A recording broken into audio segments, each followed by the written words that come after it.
What if I told you that behind the marble columns and golden gates of Abu Dhabi's most prestigious neighborhoods, a 17-year-old girl was living a nightmare that would end with her lifeless body hidden in a courtyard? This isn't just another story about wealth and power gone wrong.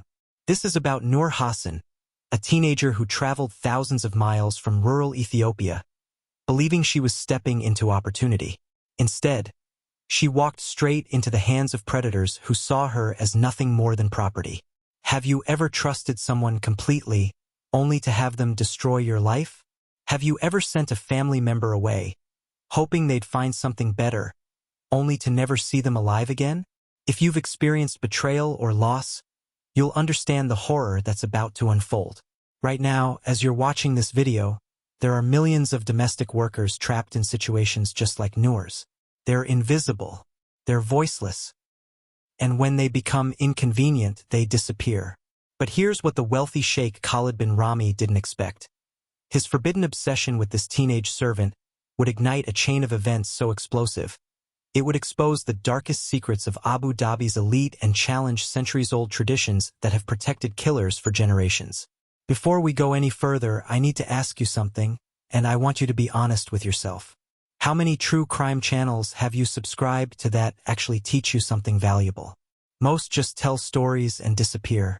But if you want to learn how to recognize danger, how to protect vulnerable people in your own life, and how to spot the warning signs that everyone else misses, then you need to subscribe to this channel right now. Because what you're about to hear isn't just entertainment, it's education that could save lives. Also download your ebook titled 50 Signs of a Toxic Relationship and How to Protect Yourself by clicking the link in the pinned comment. The night Noor Hassan died, her screams echoed through marble hallways worth millions. But her life? To them, it was worth absolutely nothing. Are you ready to learn how a forbidden affair became a death sentence? Let me take you back to where this tragedy truly began, not in the gleaming towers of Abu Dhabi, but in a small village in northern Ethiopia where hope was the only currency a desperate family possessed. Noor Hassan was just 16 when the recruitment agents arrived in her village like saviors. Her father had died 2 years earlier, leaving behind medical debts that crushed their family's spirit. Her mother, Almaz, worked 18-hour days cleaning floors for wealthy Ethiopian families, earning barely enough to keep her 3 children from starving. When those well-dressed men showed up with photographs of modern kitchens and promises of $400 monthly salaries, Almaz saw salvation. $400 was more than she made in 6 months of backbreaking labor. They assured her that Noor would work for a good family, wealthy, educated people who would treat her well. But here's the first lie. They altered Noor's documents, changing her birth year to make her 18. Why? Because hiring minors as domestic workers raises too many questions. With the stroke of a pen, they erased 2 years of her childhood and made her exploitation legally invisible. The kafala system, that's the sponsorship arrangement that governs domestic workers across the Gulf states, essentially creates modern slavery. Once your employer sponsors you, they own your movement, your communication, even your identity documents. You cannot quit. You cannot leave. You cannot even report abuse without risking deportation. Noor's plane landed in Abu Dhabi in early 2018. The city's skyline must have looked like something from a dream, glass towers stretching toward heaven, gold-trimmed luxury cars gliding down spotless highways. But dreams can quickly turn into nightmares when you realize you're trapped. Sheikh Khalid bin Rami's villa sat in one of Abu Dhabi's most exclusive neighborhoods. 3 stories of imported Italian marble, Persian carpets worth more than most people's homes, and chandeliers that cost more than Noor's family would see in a lifetime. This wasn't just wealth. This was obscene excess built on the backs of invisible workers. The household operated like a small kingdom. Khalid, in his mid-40s, controlled everything with the confidence of a man who had never been told no. His wife Samira managed the domestic staff with iron-fisted precision, treating servants like furniture that happened to breathe. Their 3 children attended international schools and spoke fluent English, Arabic, and French. For Noor, reality hit within hours of arrival. No salary discussion, no contract explanation, just a uniform, a list of duties that would consume 14 hours daily, and the crushing realization that her passport, her only proof of identity, had been locked away in Khalid's office safe. Her sleeping quarters? A windowless room in the basement, smaller than most people's closets, with a single mattress on the floor and a shared bathroom with 2 other domestic workers. Quick question. Where in the world are you watching this from right now? Drop your country or city in the comments because I want to know how far this story is reaching. And here's something that might shock you. No matter where you're located, there are domestic workers in your city right now living in situations exactly like Noor's. But before we continue, I need you to understand something crucial. Most people watch these stories for entertainment and move on with their lives. But you're different, aren't you? You're here because you want to recognize these warning signs. You want to protect vulnerable people. You want to make a difference. If that's true, then prove it by hitting that subscribe button right now. Because subscribers are the ones who help us reach people who need to hear these stories most. The stage was set. A vulnerable teenager, thousands of miles from home, with no protection and no voice, and a wealthy, powerful man who was about to notice her in the worst possible way. Noor's days began at 4:30 a.m., before the wealthy family stirred in their silk-sheeted beds. While Abu Dhabi's elite slept peacefully, she was already scrubbing bathroom tiles with a toothbrush, making sure every surface gleamed like a showroom. Her daily routine was a masterclass in human exploitation disguised as employment. By 5 a.m., she was preparing breakfast, traditional Emirati dishes that required hours of preparation. Fresh bread, perfectly spiced lamb, Arabic coffee ground to exact specifications. The family would eat in 10 minutes what took her 3 hours to create. After breakfast service, the real work began. 14 rooms needed daily attention. Each Persian carpet required careful vacuuming in specific patterns to avoid damaging fibers worth more than her family's yearly income. Crystal chandeliers demanded individual cleaning of hundreds of pieces. The marble floors couldn't have a single streak or footprint. Between cleaning duties, Noor handled laundry for 6 people, hand-washing delicate fabrics, ironing traditional dish dashes to crisp perfection, folding clothes with military precision. The family's wardrobe rotation alone could have stocked 3 clothing stores. But here's what really breaks your heart. The isolation was designed to destroy her spirit. Phone calls home were permitted once weekly for exactly 10 minutes, always monitored by Samira. Noor couldn't speak freely about her conditions because her employer stood right there, listening to every word in Arabic she was learning to understand. Her mother Almaz would ask, "Are you happy, my daughter?" And Noor learned to lie beautifully. "Yes, Mama. They treat me well. The work is easy." Because what choice did she have?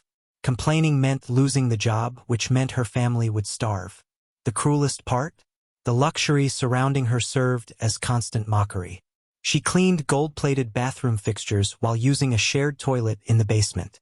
She prepared gourmet meals while eating leftover scraps alone in the kitchen corner. She polished jewelry worth hundreds of thousands while owning nothing except the uniforms on her back. Weekends didn't exist in Noor's world. While the family relaxed by their infinity pool or traveled to Dubai for shopping sprees, she worked the same grueling schedule. Holidays meant extra work because they entertained guests who needed to see perfection. The psychological warfare was relentless. Samira would inspect Noor's work with white gloves, searching for invisible dust. Finding any imperfection triggered screaming sessions that left the teenager trembling. "Stupid Ethiopian girl. Do you think we pay you to be lazy?" Actually, let me stop right here for a second. Are you still watching this? Because we're about to get into the really disturbing part of Noor's story, and I need to know you're ready for it. If you've made it this far, you're clearly invested in learning the truth about how exploitation happens. And if this story is opening your eyes to realities you never knew existed, do me a favor, hit that like button right now. It tells me you want to see more content that exposes these hidden crimes against vulnerable people. Your engagement literally determines whether stories like Noor's reach the people who need to hear them most. By late 2018, 8 months into her nightmare, Noor had lost 20 pounds. Her smile, visible in photos her mother kept from before she left Ethiopia, had completely vanished. Depression and exhaustion carved deep shadows under her eyes. She was disappearing piece by piece, day by day. And the worst part? Nobody noticed. Nobody except Sheikh Khalid, who was watching her with growing interest that would soon turn predatory. Started with small things that made Noor's skin crawl. Sheikh Khalid would linger in doorways when she was cleaning, watching her movements with an intensity that made her want to disappear into the walls. His eyes followed her across rooms, and she could feel his stare burning into her back even when she tried to focus on her work. At first, she told herself she was being paranoid. Rich men probably looked at their servants all the time, checking their work, making sure everything met their standards. But this felt different. This felt hungry. The verbal interactions began in month 9 of her employment. Khalid would find excuses to speak with her directly, bypassing his wife's usual management of household staff. Noor, bring my coffee to the study. Noor, I need you to clean the upstairs library. Always Noor. Always alone. During these private moments, his behavior shifted dramatically. The authoritative businessman facade melted away, replaced by inappropriate familiarity. He asked personal questions about her life in Ethiopia, her family, whether she missed having boyfriends back home. His voice dropped to whispers that made her stomach turn. "You're very beautiful, you know that?" he told her one afternoon while she dusted his private office. "Ethiopian women have such graceful features." Noor mumbled polite responses, trying to finish her tasks quickly and escape. But escape wasn't an option when your predator controls your passport, your salary, your right to exist in the country. Every instinct screamed at her to run, but where could she go? The nearest Ethiopian embassy was hours away, and she had no money for transportation. The power dynamic made resistance impossible. Khalid wasn't just her employer, he was her lifeline to survival. One complaint from him could have her deported within days, sending her back to Ethiopia empty-handed, leaving her family deeper in poverty than before she left. He began manufacturing reasons for late-night summons. "The chandelier in my bedroom needs cleaning before morning guests arrive. There's a water stain on the bathroom mirror that must be fixed immediately." These calls always came after his wife and children were asleep, creating opportunities for privacy that terrified Noor. During one of these midnight encounters, Khalid's behavior escalated dangerously. While Noor cleaned his bedroom, he sat on the bed in his robe, making comments about her body, her youth, how lonely she must feel so far from home. When she tried to leave, he blocked her path. "Don't be afraid of me," he whispered. "I can make your life here much easier. Better food, more money for your family, maybe even your own room upstairs." The quid pro quo was crystal clear. Submit to his desires, or continue suffering in basement quarters with minimal pay and maximum exploitation. For a 17-year-old girl with no support system, no legal protections, and no escape route, this wasn't a choice. It was coercion disguised as opportunity. Other household staff began noticing the changes. Fatima, the Sri Lankan cook, watched Khalid's behavior with growing concern. She'd worked in Gulf households for 15 years and recognized the warning signs. But speaking up meant risking her own job, her own family's survival back home. The Indonesian housekeeper, Sari, witnessed late-night bedroom summons that lasted longer than any cleaning task required. She heard muffled conversations, saw Noor emerging from those rooms with tears in her eyes and wrinkled uniforms that suggested struggles. But here's the tragic reality of these situations: other workers become silent witnesses to abuse because their own vulnerability prevents intervention. They're all trapped in the same system, all dependent on the same masters, all equally disposable. By early 2019, the household dynamic had shifted completely. Samira began treating Noor with increased hostility, sensing something inappropriate but directing her anger at the victim rather than her husband. The children noticed tension but remained obliviously focused on their privileged lives. Let me pause here because I need to address something important. Right now, there are people watching this video who have the power to make a real difference in these situations. You might know domestic workers. You might employ them. You might be in positions where you can advocate for stronger protections. But here's what frustrates me: most people will watch this story, feel outraged for 10 minutes, then scroll to the next video and forget everything they learned. That's not you, is it? You're here because you want to be part of the solution. You want to understand how exploitation works so you can recognize it and stop it. If that's true, if you're really committed to making a difference, then subscribe to this channel right now. Because we're building a community of people who don't just consume true crime for entertainment, we're creating awareness that saves lives. Your subscription literally helps us reach vulnerable people who need to see these warning signs. The stage was set for a confrontation that would turn deadly.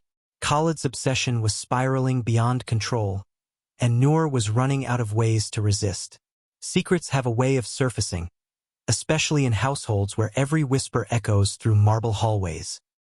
By mid-2019, Samira Alabari could no longer ignore what her husband thought he was hiding.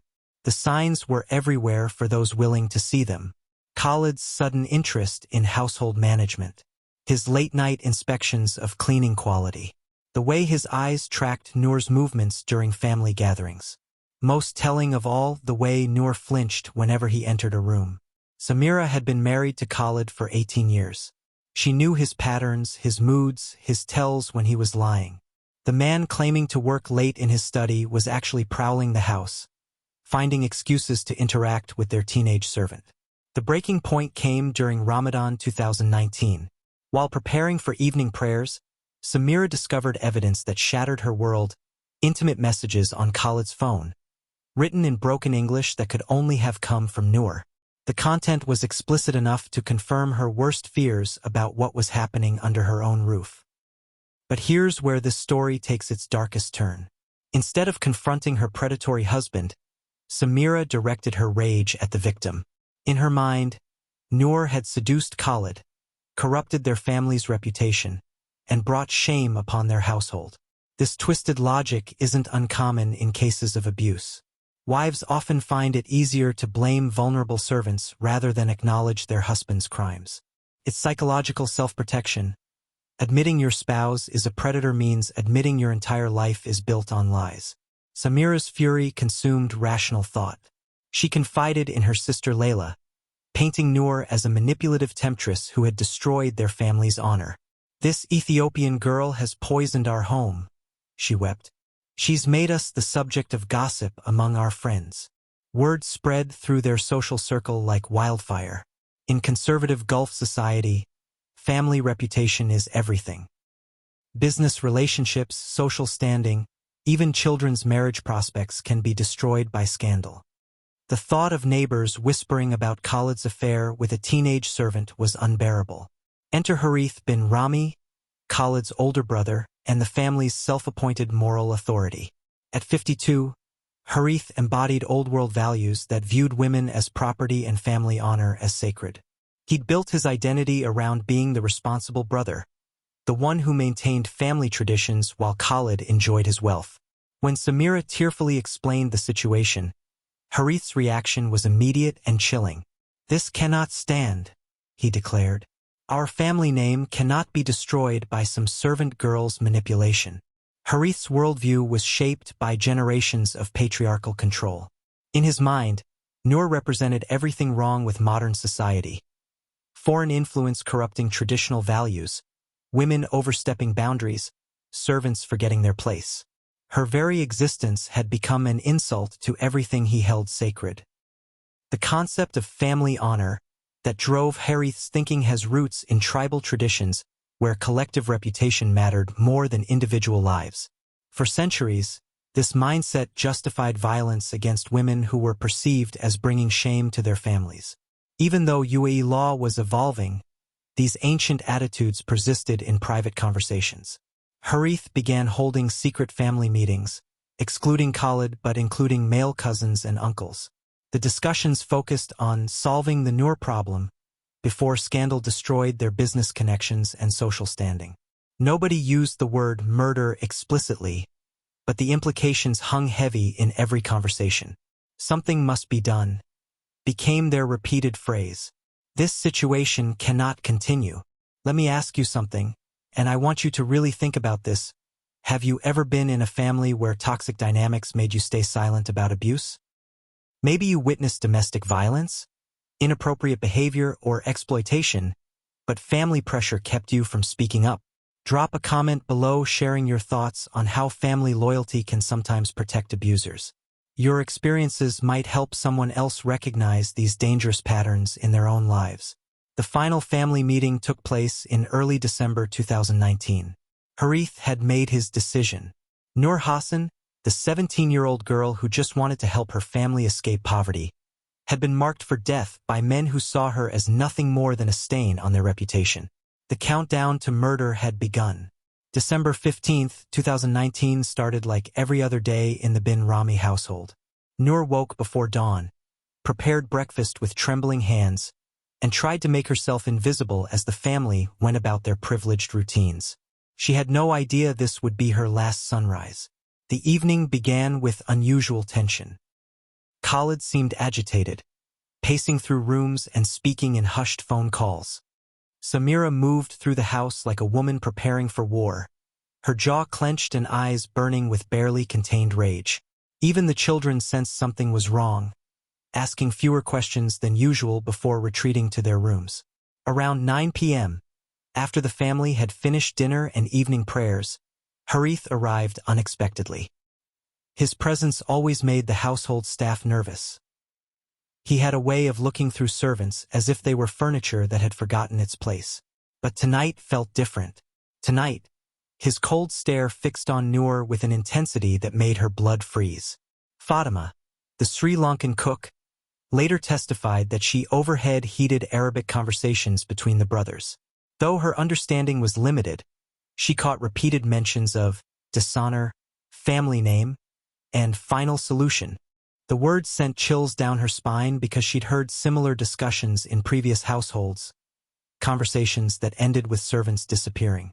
By 10:30 p.m., the house had settled into its nightly quiet, children sleeping in beds worth more than most people's cars. Samira locked in her room, claiming a headache but really avoiding witnessing what she knew was coming. Khalid had mysteriously disappeared after dinner, claiming urgent business that would keep him away until morning. The perfect alibi for a coward who couldn't watch his own crimes unfold. Noor was finishing her final cleaning duties in the servants' kitchen when Harith appeared in the doorway. His presence filled the small space like poison gas, making it hard for her to breathe. She kept her eyes down, focusing on wiping counters that were already spotless, hoping he would leave. Instead, he stepped closer. "You think you're clever," he said in English, his voice deadly calm. "You think you can destroy my family and walk away?" Noor's hands shook as she continued cleaning, pretending not to understand. But Harith grabbed her wrist with crushing force, spinning her around to face him. His eyes held no mercy, no recognition of her humanity. To him, she wasn't a person. She was a problem that needed permanent solving. "My brother may be weak, but I am not," he hissed. "Our family honor is worth more than your worthless life." What happened next was swift but brutal. Harith's hands closed around Noor's throat with practiced efficiency. She tried to scream, but only choked gasps escaped. Her fingernails clawed at his wrists, drawing blood, but his grip only tightened. The kitchen tiles, the same ones she'd scrubbed on her hands and knees for months, became the witness to her final moments. Her legs kicked frantically, knocking over cleaning supplies that clattered across the floor like a death rattle. The sound echoed through empty hallways where no one would come to help. As consciousness faded from Noor's eyes, Harith felt no remorse. In his mind, he was protecting centuries of family tradition, defending honor that mattered more than any individual life. He was the hero of his own twisted story. The murder took less than 5 minutes. 17 years of dreams, hopes, and humanity, extinguished because powerful men couldn't accept responsibility for their own crimes. But Harith's plan had a fatal flaw. Sari, the Indonesian housekeeper, had been returning late from throwing out trash when she heard the commotion. Hidden in the shadows of the service hallway, she witnessed enough to understand what was happening. Terror froze her in place as she watched Harith drag Noor's lifeless body toward the back courtyard. For the next 6 hours, Sari lay awake in her basement quarters, paralyzed by fear but knowing she couldn't stay silent. Dawn brought clarity. Either she spoke up or she could be next. The same system that had trapped Noor was now her only hope for justice. At 6 a.m., while the household still slept, Sari slipped out through the service entrance and ran to the nearest mosque. With broken Arabic mixed with desperate English, she told the imam what she had witnessed. Within an hour, Abu Dhabi police were pounding on the bin Rami family's golden gates. But here's what makes me absolutely furious about cases like this. By the time authorities arrived, Harith had already constructed an elaborate cover story. Noor had stolen jewelry and fled in the night. The family was victims of theft by an ungrateful servant who had betrayed their kindness. They thought their wealth and connections would bury the truth along with Noor's body. Listen, if this story is making you angry, if you're feeling that burning rage at injustice that demands action, then I need you to do something right now. Subscribe to this channel and hit that notification bell, because we're not just telling stories. We're building a movement of people who refuse to let these crimes stay hidden. Every subscription helps us reach more people who need to hear these warnings. Every notification helps us expose more predators who think their power makes them untouchable. Don't just watch and scroll away. Take action. Subscribe now, because Noor Hassan deserved justice, and her story deserves to be heard. Abu Dhabi Police Detective Inspector Amara Al-Mansouri had investigated domestic worker disappearances before. Too many times, wealthy families claimed theft and flight, authorities accepted the explanation, and vulnerable women simply vanished into bureaucratic paperwork. But Sari's terrified testimony changed everything. When officers arrived at the Bin Rami villa that morning, they encountered a masterclass in wealthy arrogance. Harith greeted them with condescending politeness, offering Arabic coffee and expressing deep concern about their ungrateful Ethiopian servant, who had stolen valuable jewelry before disappearing. The family's story seemed polished, rehearsed. Noor had accessed Samira's jewelry box during night cleaning duties. Security cameras had mysteriously malfunctioned. No one had seen her leave, but her basement room was empty, and clearly she had fled with stolen goods worth thousands of dirhams. Detective Al-Mansouri wasn't buying it. 20 years of police work had taught her to recognize lies wrapped in expensive clothing. The family's body language screamed deception, nervous glances, overly detailed explanations, and desperate attempts to control the narrative. The first crack in their story came within hours. Forensic examination of Noor's room revealed something crucial. All her personal belongings remained untouched. Her few Ethiopian photos, religious pendant, and letters from home still sat in her tiny dresser drawer. What thief steals jewelry but leaves behind their most precious possessions? More damning evidence emerged from the kitchen where Sari had witnessed the murder. Harith claimed the room had been thoroughly cleaned that morning, but forensic specialists discovered something he'd missed: microscopic blood spatter on the underside of cabinet handles.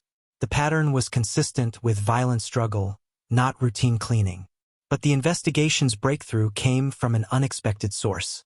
The family's attempt to implicate other domestic workers backfired spectacularly when authorities interviewed staff members separately. Their testimonies painted a clear picture of sexual exploitation, family rage, and escalating threats against Noor. Fatima described Khalid's inappropriate behavior and late-night bedroom summons. Sari provided detailed accounts of family arguments about dealing with the Ethiopian problem. Most importantly, she identified the exact location where she'd seen Harith drag Noor's body. Ground-penetrating radar located Noor's remains buried in the villa's back courtyard, wrapped in expensive Persian rugs that ironically became evidence of the family's guilt. The burial site's precision indicated planning and premeditation, destroying any claims of accidental death or self-defense. Forensic pathologist Dr. Sarah Alzara's autopsy report was devastating. Noor had died from manual strangulation, with defensive wounds on her hands and arms indicating she'd fought desperately for her life. The evidence contradicted every aspect of the family's fabricated story. When confronted with overwhelming physical evidence, Khalid crumbled first. Desperate to save himself, he confessed to the sexual exploitation while trying to shift all blame to his brother. His testimony confirmed what investigators already suspected: This was a calculated execution designed to protect family reputation. Harith maintained his innocence until the very end, even when faced with Sari's eyewitness testimony and forensic proof. His arrogance was breathtaking. He genuinely believed his family's wealth and connections would protect him from consequences. The case proceeded to Abu Dhabi Criminal Court in 2021, where prosecutors faced intense pressure from multiple directions. Human rights organizations demanded justice for Noor and protection for domestic workers.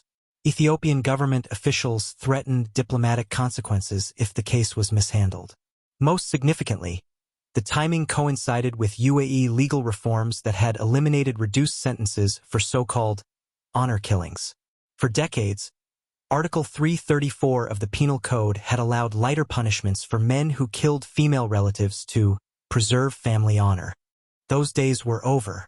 Judge Khalifa Al-Nuaimi delivered verdicts that sent shockwaves through Abu Dhabi's elite circles. Harith received life imprisonment with explicit rejection of any honor-based justification. The court's written judgment was revolutionary. No tradition, custom, or family concern can justify the premeditated murder of another human being. Khalid received 12 years for sexual exploitation of a minor, moral misconduct, and accessory charges. While lighter than his brother's sentence, the conviction destroyed his business relationships and social standing permanently. The verdicts represented a seismic shift in Gulf justice. For the first time, wealth and family connections couldn't protect killers who claimed to be defending honor. Noor's death had forced legal evolution that would protect countless future victims. Here's what I need you to do right now. Share this video with everyone you know. Post it on social media. Send it to friends and family members. Because the only way we prevent more tragedies like Noor's is by spreading awareness about how these crimes happen and how justice can prevail when people refuse to stay silent. Your shares literally save lives by educating people about the warning signs of exploitation and abuse. Noor's murder sent shockwaves far beyond Abu Dhabi's courtrooms. Her story became a rallying cry for domestic worker advocates across the globe, proving that even in the darkest circumstances, one voice speaking truth can change everything. In Ethiopia, her death sparked nationwide protests outside UAE embassy buildings. Families who had sent their daughters to Gulf households demanded stronger protections and bilateral agreements to prevent similar tragedies. The Ethiopian government imposed temporary restrictions on domestic worker migration until safety reforms were implemented. Almaz Hassan, Noor's mother, received her daughter's remains in a wooden box that represented both devastating loss and hard-won justice. The woman who had sent her child away hoping for opportunity became an accidental activist, speaking at conferences about the hidden dangers facing migrant workers. "My daughter died so other daughters might live," she told crowds through tears. Her voice was silenced, but her story must never be.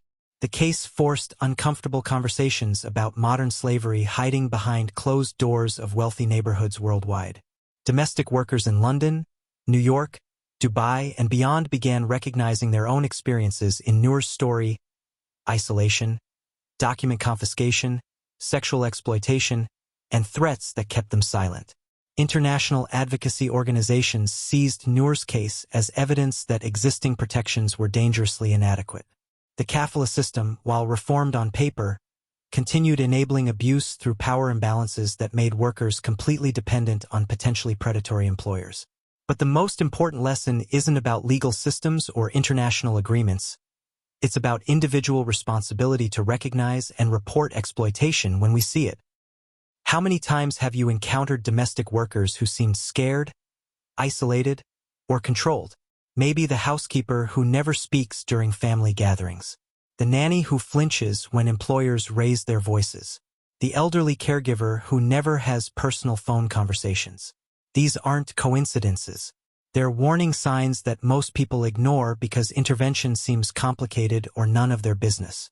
But Sari's courage proved that one person speaking up can save lives and deliver justice. The ripple effects continue today. UAE authorities established new hotlines for reporting domestic worker abuse. Training programs for law enforcement now include specific modules on recognizing exploitation.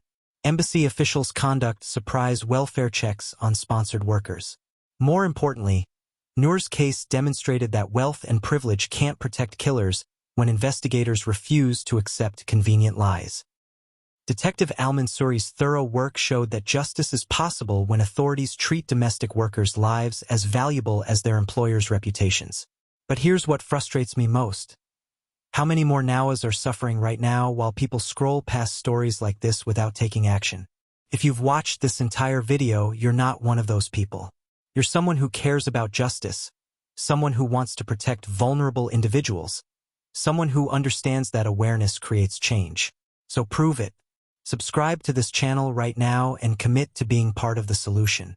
Because every subscription helps us reach more people who need to hear these warnings.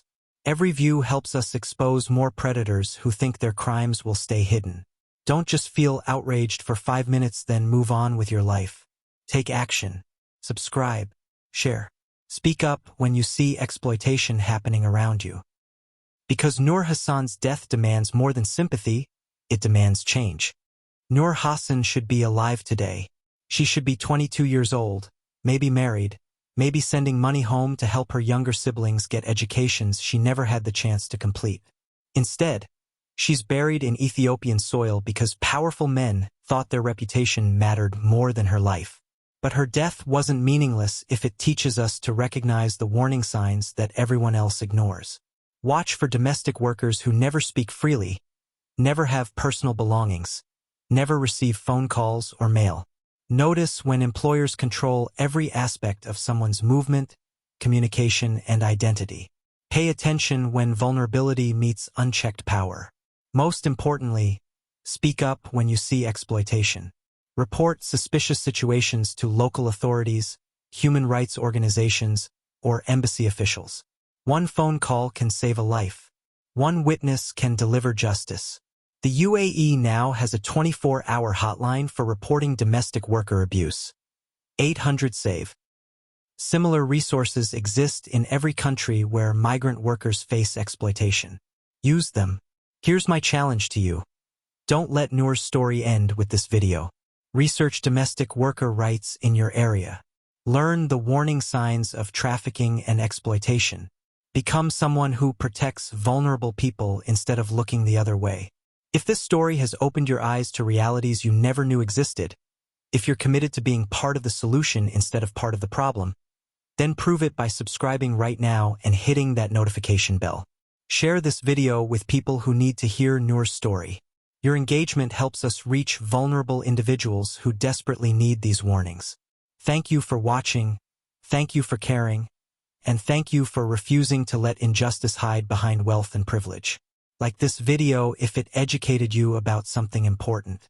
Subscribe for more true crime stories that expose dangerous realities. Turn on notifications so you never miss content that could help you protect someone's life. Noor Hassan's voice was silenced, but her message lives on through every person who refuses to stay silent about exploitation and abuse.